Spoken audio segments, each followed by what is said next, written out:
Well, good afternoon, everyone. Yoav, we've been in close touch, but it's good to see you again in person. And it's good to be back in Israel, even during such terrible days. As the U.S. Secretary of Defense, I am here in person to make something crystal clear. America's support for Israel is ironclad. And I extend my deepest condolences to the Israeli people for those killed or wounded in this terrible slaughter by Hamas.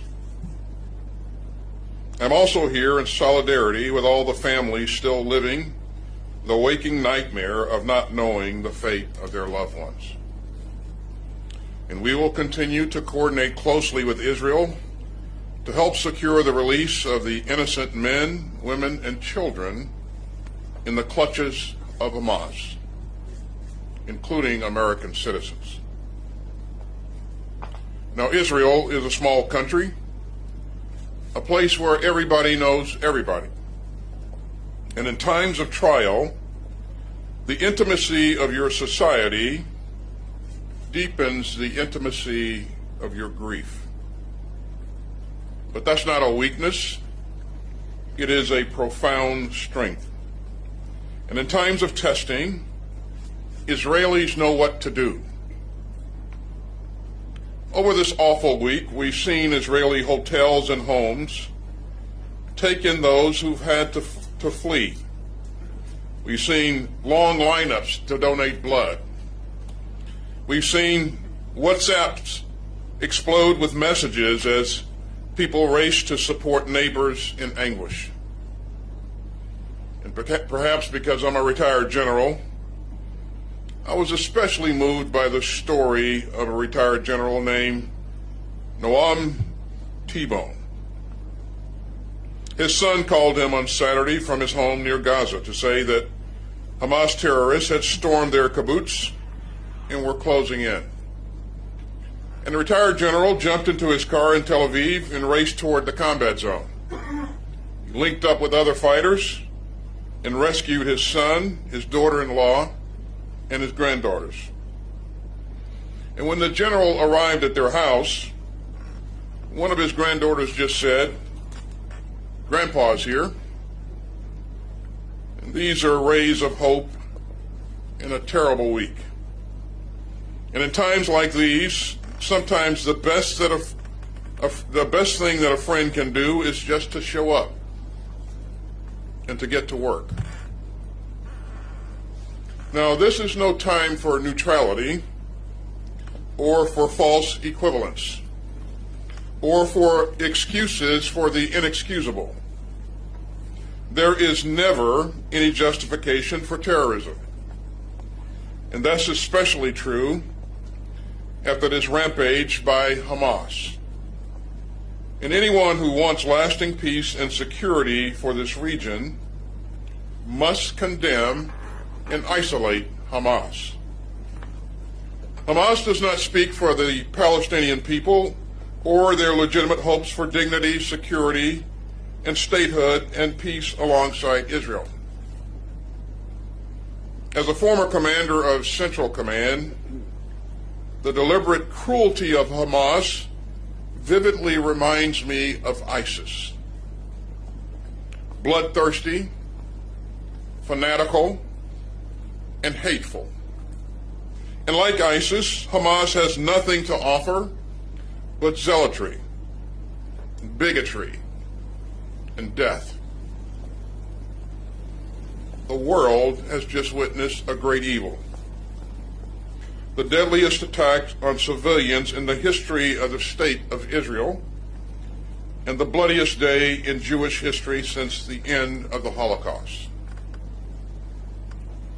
So make no mistake, the United States will make sure that Israel has what it needs to defend itself. And Israel has a right to protect its people. You know, and there are many phone calls this week. President Biden has told Prime Minister Netanyahu that the United States would also respond swiftly and decisively to such a massive terrorist assault. And the President also underscored that democracies like ours are stronger and more secure when we uphold the laws of war.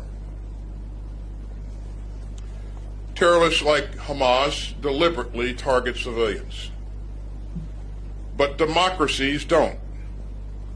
This is a time for resolve and not revenge, for purpose and not panic, and for security and not surrender.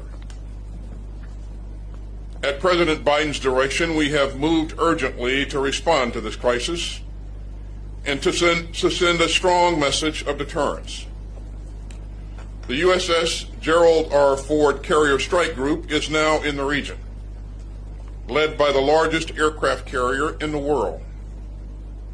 We've augmented U.S. fighter aircraft squadrons in the Middle East, and the U.S. Department of Defense stands fully ready to deploy additional assets if necessary.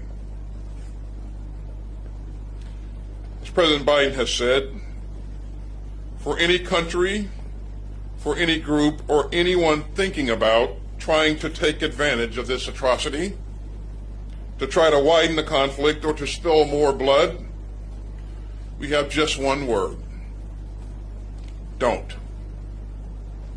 The world is watching, and so are we. And we aren't going anywhere. We will remain in close contact with our valued partners across the region, and security assistance from the Department of Defense is already rapidly flowing into Israel. That includes munitions and air defense capabilities and other equipment and resources. It also includes more interceptors for Iron Dome to save Israeli lives. And we will continue to ensure that Israel has what it needs to keep itself secure. Now, Hamas attacked at a time of global challenge. But the United States is the most powerful country in the world, and we remain fully able to project power and uphold our commitments and direct resources to multiple theaters. So we will stand with Israel even as we stand with Ukraine. The United States can walk and chew gum at the same time. And U.S. security assistance to Israel will flow in at the speed of war. And as this harrowing week draws to a close, and as Shabbat draws near, we stand together, and we stand strong. The United States has Israel's back, and that is not negotiable, and it never will be. And after this terrible week, I wish you and all the people of Israel Shabbat Shalom. Thank you.